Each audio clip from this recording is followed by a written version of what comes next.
Protecteur des défunts et dieu de la momification.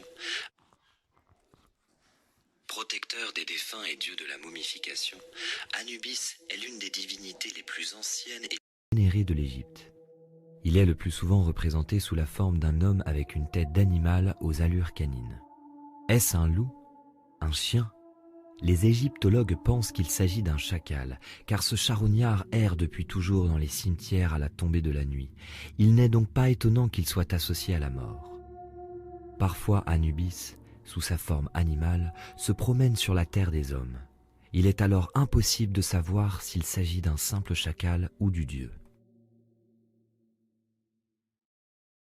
Dès sa naissance, Anubis a un destin hors du commun. Son père, Osiris, est marié avec Isis, mais il lui arrive de confondre son épouse avec sa sœur jumelle, Nephthys. Une nuit, croyant rejoindre sa femme, il entre dans le lit de Nephthys. Secrètement amoureuse d'Osiris, celle-ci ne le prévient pas. L'enfant qui naît de cette union interdite est notre héros, Anubis. Mais s'il y a une chose que redoute Nephthys, c'est bien la colère de son mari, le terrible Seth. Elle sait que s'il découvre la vérité, il s'en prendra à l'enfant. Alors, pour lui laisser une chance de survie, elle décide de l'abandonner. Isis n'est pas dupe. Elle a vu sa sœur enceinte et elle a tout de suite compris que l'enfant était celui d'Osiris. Blessée par cette trahison, elle a beaucoup pleuré, mais la déesse n'est pas rancunière. Apprenant que Nephthys a dû abandonner son bébé, Isis part à la recherche du petit Anubis. Elle le retrouve grâce à ses pouvoirs, puis le nourrit et l'élève comme son propre fils. Anubis sera toute sa vie reconnaissant envers sa mère adoptive. Il devient son compagnon le plus fidèle et l'aide dans toutes ses épreuves, notamment pour déjouer les méchantes ruses de Seth. Tu vas voir. Seth n'a jamais découvert le secret autour de la naissance d'Anubis, ce qui ne l'empêche pas d'être jaloux de son frère. Il ne cesse d'imaginer des complots pour se débarrasser de lui. Un jour, il a l'idée de piéger Osiris en l'enfermant dans un coffre qu'il jette dans le Nil. Isis part alors à la recherche du corps de son mari, le retrouve et parvient à le ressusciter juste assez longtemps pour mettre au monde leur enfant, Horus. Mais Seth n'a pas dit son dernier mot. Il décide de couper la dépouille de son frère en 14 morceaux qu'il éparpille dans toute l'Égypte. Obstinée, Isis repart en quête des différentes parties du corps d'Osiris. Avec l'aide de sa sœur et armée de beaucoup de patience, elle les ramasse une par une et fait bâtir un temple pour chacune d'entre elles. Afin de permettre à son mari de reposer en paix, elle demande son aide à Anubis. Le jeune dieu s'approche du corps de son père et recolle délicatement les morceaux. Pour les faire tenir ensemble, il les entoure de fines bandelettes de lin. Il crée ainsi la première momie. Alors l'âme d'Osiris est sauvée. Il peut rejoindre en paix le royaume des morts où il règne désormais. Depuis la momification d'Osiris, quand un Égyptien vient à mourir, les prêtres réalisent un rituel très précis, en reproduisant les gestes qu'Anubis a eus sur le corps du dieu. On appelle cela l'embaumement, et les hommes le pratiquant sont nommés les embaumeurs.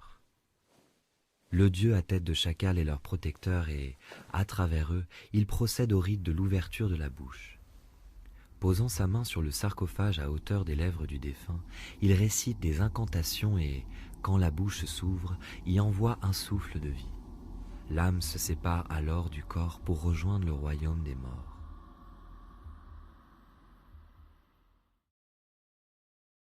Après avoir procédé au rite funéraire, Anubis devient le guide des âmes. Il accompagne les morts jusqu'au tribunal d'Osiris où ils seront jugés.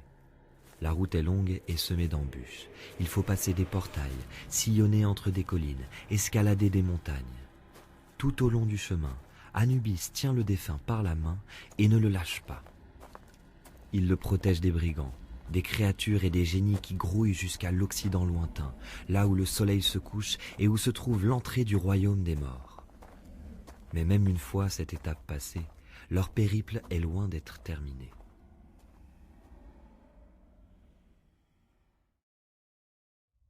Le défunt, accompagné par Anubis, arrive enfin devant 7 arches immenses. Ce sont les portes du royaume d'Osiris, devant lesquelles se trouvent plusieurs gardiens aux noms inquiétants comme celui dont la voix gronde, le calomniateur ou le brûlant. Le défunt doit réciter les noms de chacun d'eux pour montrer qu'il les connaît. Il vaut mieux qu'il ait bien appris sa leçon. Anubis, quant à lui, a apporté des offrandes pour mettre ces créatures effrayantes dans de meilleures dispositions.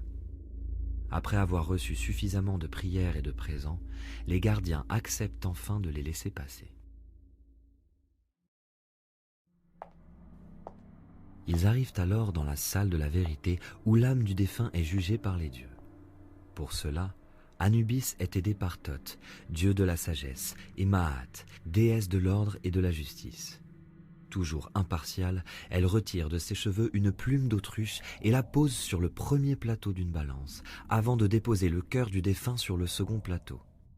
Puis Anubis effectue la pesée. Si le cœur est plus léger que la plume, l'âme accède à la vie éternelle. Mais s'il est plus lourd, c'est à cause du poids de ses fautes. Alors l'âme du mort est dévorée par Amout, un monstre terrifiant. Nul n'est censé revenir du royaume des morts, et seuls quelques dieux ont l'autorisation de s'y rendre. Anubis est l'un d'entre eux. Il fait le lien entre les deux mondes et apporte aux défunts des présents ou des nouvelles de leur famille. Parfois, il les autorise à revenir sur terre pour hanter les vivants qui ont oublié de leur faire des offrandes. Le reste du temps, le dieu à tête de chacal s'assoit aux côtés d'Osiris et l'aide à gouverner le royaume des morts. Le souverain a ainsi des nouvelles de son fils, qui affronte Seth et tente de récupérer le trône d'Égypte. En effet, Horus, le fils d'Osiris, n'a jamais pardonné au dieu Seth d'avoir assassiné son père et il est bien décidé à le venger. Mais au cours d'une violente bataille entre les deux divinités, Seth arrache les yeux d'Horus. Il les cache dans 2 boîtes qu'il garde précieusement. Métamorphosé en crocodile, il ne laisse personne s'en approcher. Alors, pour aider son fils à récupérer ses yeux, Isis fait appel à son fidèle Anubis. Le jeune dieu rejoint le repère de Seth et, usant de toute sa force, il parvient à le blesser et à s'emparer des coffrets. Mais que va-t-il en faire ?